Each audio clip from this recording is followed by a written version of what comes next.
Happy Halloween, all you wonderful people. I'm Daniel, and this is Driving and Dragons. It's October, and we are closing in on Halloween, which is one of the best holidays to be a TTRPG player, particularly a GM. So it is a fantastic time to cover how to make truly memorable and fear-inducing sessions for your game. I'm looking to join Better with Bacon for a live discussion about if fear is even possible in a TTRPG session at some point later this month, so be on the lookout for the time and place for that. Spoiler alert, it's absolutely possible, and I'm about to cover some advice on just how to make that happen. An announcement and a disclaimer first. I have been dragged, kicking and screaming, into a regular stream. Looks like I will be hosting a live chat here on the channel every second and fourth Thursday. On Driving the Conversation, I will chat with you guys via the chat here on YouTube, have the occasional guest, and give some more nuanced replies to the comments across my channel. First up at 6 p.m. Central Time on October 23rd, I'll cover some of the top comments from the 3 7 Levels videos that I've already posted. The disclaimer is that this video may come across a little stilted. I'm literally reading an article that I wrote for an online magazine that I no longer associate with and will not be name dropping. I'm going to include several charts on emotional spectrums that I feel are very useful tools for deep dive advanced level game master play.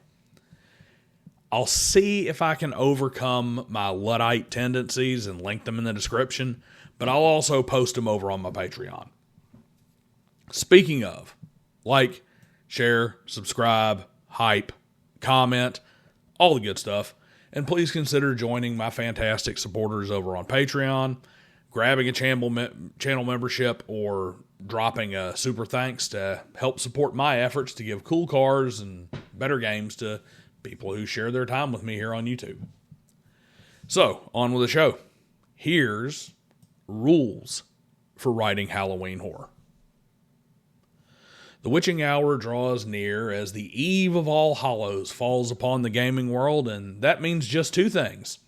Catholics having to educate both other Christians who fail to understand its Christian origins, as well as the hostile non-Christians who mistakenly believe it was created to overshadow the Celtic holiday of Samhain, despite the adaptation of rituals and trappings being similar to that holiday being only a recent occurrence of the last few centuries. And the topic of this particular editorial, horror-themed sessions around the TTRPG table. Perhaps the most impactful and genre-defining adventure module of all time, 1983's Ravenloft, began its existence as author Tracy Hickman's annual Halloween game in 1978. This was preceded by modules such as House on Hangman's Hill in 81 and the massive 240-room haunted house Tiggle Manor from 1977, proving that themes of dread and horror on the holiday favored by ghouls and ghasts stretch back nearly to the inception of tabletop role-playing games. However, the question remains, why, with such a perfect example of how to do it correctly as Ravenloft, can't GMs, or more particularly DMs, seem to pull it off? To pull off a truly memorable, heart-pounding, and fear-inspiring Halloween adventure, one must first understand the nature of dread. Dread, great fear or apprehension, is one of the most basic human emotions, which stems from two primary sources: lack of knowledge and helplessness. According to Atlas of Emotions, dread is the fourth level of fear, and the first before it rapidly spirals into the fright, fight, flight, and freeze responses. It is also exactly the realm where a good scary game session should reside. You go too far and you cross the line into desperation and panic, which is harmful to even the most emotionally healthy players. You don't go far enough, and players are left with anxiety, which has all the nagging unpleasantness of dread with none of the memorable excitement, like being stuck on a roller coaster at the highest point, only to an hour later be slowly backed down the hill and told the ride can't be fixed. So, how does one go about building tension for the perfect frightful session? Lucky for all the GMs of the TTRPG universe out there, our forefathers have left several rules to guide game masters on the path to happily frightened players. Rule 1. Avoid transgression. First thing a horror-themed DM must do to avoid the lazy trap of getting cheap heat through intentional transgressive content. This can damage the session in two ways. First, being transgressive is immersion breaking, and immersion is critical to building tension. The reason it breaks immersion is that being transgressive derives its emotional response from the GM himself as opposed to from the feelings of the character in the story. When a GM chooses to intentionally cross boundaries in order to elicit a response from the player is no longer anxious for their character. They're simply offended by the GM. That leaves the second issue. It gets a response on the wrong emotional spectrum. Instead of building a sense of fear, the response comes from either a state of anger or a state of disgust. A quick look at the charts for those emotional states will show a list of feelings that do nothing but destroy gaming groups in all but the very lowest levels. This isn't what a GM wants in their Halloween game. The session should be remembered for sweaty palms and the excitement of not knowing what's coming next, but knowing for sure it won't be good. Not for the fact that the player got so mad that they had to leave the room for 10 minutes because the GM decided to give a detailed description of a possessed nun using a holy relic for self-pleasure to get a rise out of the Catholic at the table and to turn the stomach of the girl who is self-conscious about sex. Shock has value, but how the GM chooses to shock the players is what determines that value. This also applies to exploitation. If you know a player was beaten with a heavy leather belt by his alcoholic father as a child, having a drunken villain capture the character and beat him with a whip in order to trigger a response is not a good horror. It's just being a dick. Rule 2. Keep it brief.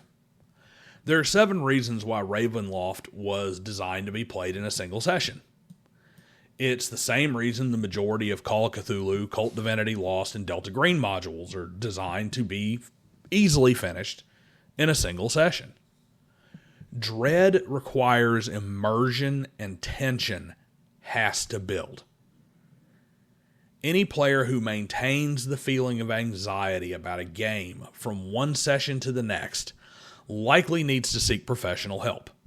Fear is a natural, fundamental emotion that is designed to warn a person of impending danger. Once the immersion is broken by the end of the session, the impending danger is left behind in the game world, and when the group picks the game back up, the GM is starting over at square one to establish the atmosphere and tone. This is a case of when in doubt, write less. The game can always be slowed down to allow for things to linger, but rushing to finish the session in one sitting will kill the tension just as certainly as not finishing it at all will. On a more mechanical note, one major issue that a multi-session structure is that players enter the game with a reasonable expectation of surviving each session. If the horror game is designed to run for 10 to 12 sessions, the players know that the threats to their characters in Session 2 aren't likely to be particularly deadly. By contrast, if the players know their characters are only going to exist for one night regardless of their success or failure, then every encounter carries the knowledge that death is a real possibility. Rule 3. Pacing is everything. Dread is a function of anxiety, and anxiety is a product of time and stress. When it's boiled down to its roots, fear comes from not knowing. Mystery and uncertainty allow the mind to craft its own illusions, each more terrible than the last. To achieve this in a game session, a GM must balance a fast enough progression to maintain interest and attention, while slowing the flow of meaningful information down enough to allow the players to build their own horrible scenarios in their mind as new breadcrumbs are added to the trail. Ravenloft accomplishes this by granting players a tremendous amount of freedom to explore the gothic horror set pieces and providing numerous avenues to reach the adventure's conclusion. But it has the mechanic of the ever-moving and random appearances of the deadly Strahd, who the party is unlikely to have a method of defeating to provide constant pressure to hurry and find that sunsword or other method to defeat the Count. Never was the expression, "you can't push a man with a rope," more true than in a horror-themed game. Players must have the freedom to move about, while constant pressure guides them to the inevitable conclusions. In fact, that is an excellent visual to help pace a Halloween adventure. Imagine the party is tied to a rope. As they move about, the GM removes the slack. He never pulls the party to force them closer, but anytime they stray nearer, their world gets a little smaller, and there is simply no going back. Rule 4. The GM will never write anything that is more frightening than what's in the player's head. In Wizard's first rule, the Wizard Zed lays out that in many cases a lie is more powerful than any magic, because people will believe a lie they wish is true or a lie they are desperately afraid is true, even in the face of overwhelming evidence to the contrary. The same holds true for lies of omission. If the GM leaves a blank, the players will fill it, and if the atmosphere and tone are correctly set, they will fill it in with something far worse than reality. Once a GM had the party of 3rd edition Dungeons & Dragons game come across a skeletal figure draped in the robes bearing arcane sigils that threateningly gestured towards them with a short staff of dark wood, the party fled, casting all their best warding and defensive spells, knowing full well that a lich was far beyond their abilities. It was just a skeleton with a quarterstaff stationed in the room by the real lich. But the players didn't know that, and their own imagination, as well as a little unavoidable metagaming, did all the rest. Of course, had they called the GM's bluff and learned the truth immediately, they would have faced an entirely different kind of terror later in the game when they met the real lich and assumed the same trick was being played twice. In a less obvious use of this concept, remember the trope that plays out in every good suspense thriller. Never show the audience the monster until the end.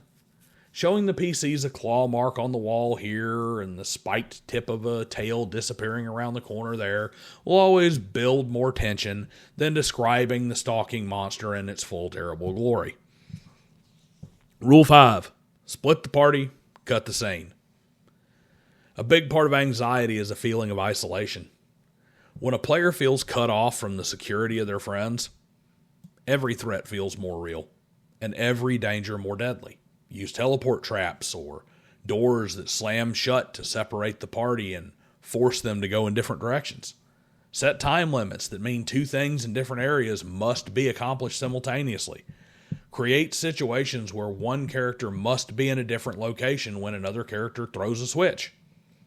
This vulnerability will heighten tension all on its own, but it also gives the GM another powerful tool. When the party is split, that means 2 scenes are playing out at the same time. What better time to switch to the rest of the party than right after the character who triggered the teleport trap enters a room, fails a listen check, and then feels the rush of icy cold, wet air hit the back of their neck in the uncomfortably warm and humid dungeon.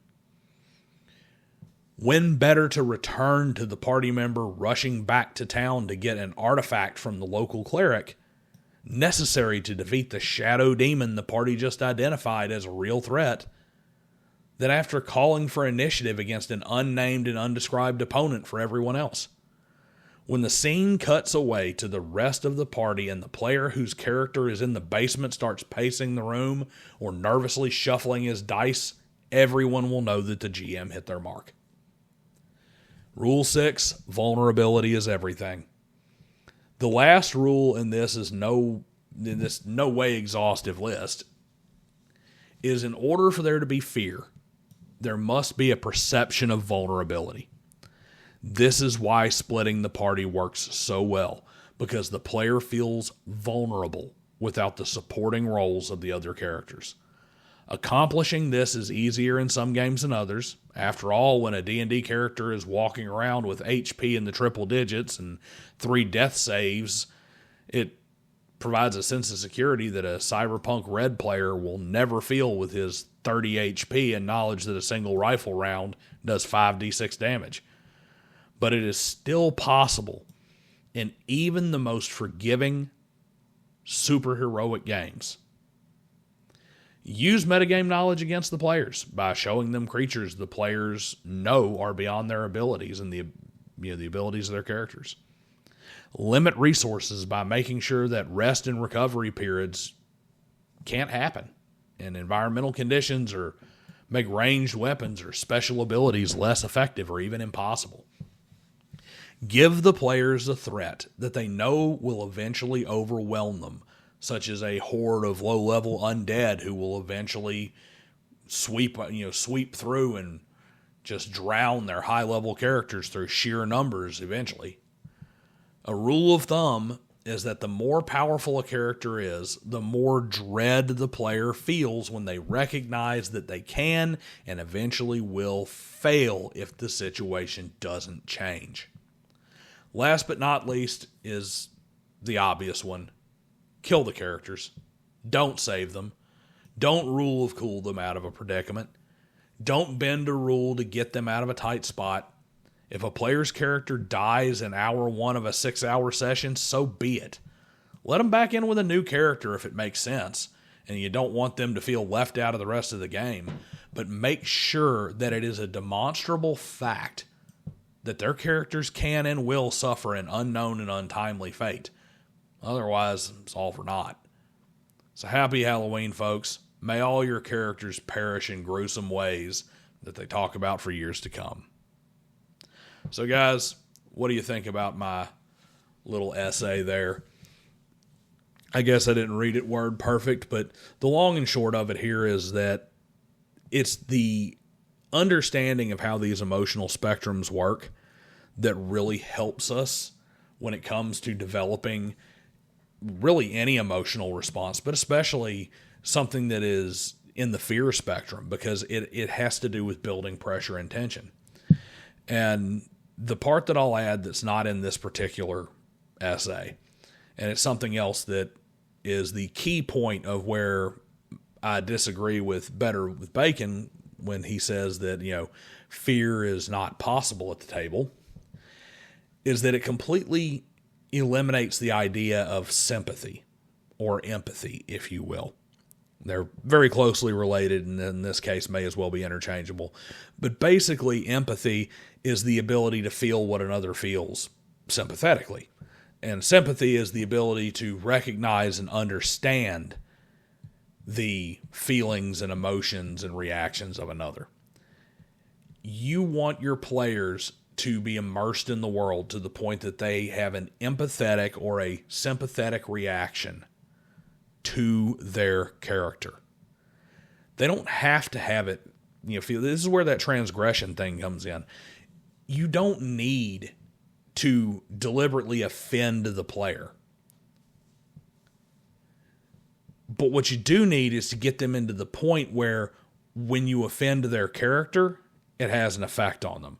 And then transgression is one of those things where it's just like a fine spice. It has to come in very small sprinkles. It's needed to a certain extent. You need to transgress their sensibilities, but you don't want to transgress their moral character or that sort of thing. Because as you can see in the charts that I'd put up, and as I mentioned before, you got to be careful because you want to keep people on that fear, anxiety, dread spectrum and not let them drift over into that frustration, aggravation, anger spectrum. Anyway, guys, what do you think? You think this might help you out with your Halloween games later this month or other scary, spooky sessions? Let me know in the comments below. Look forward to hearing from you.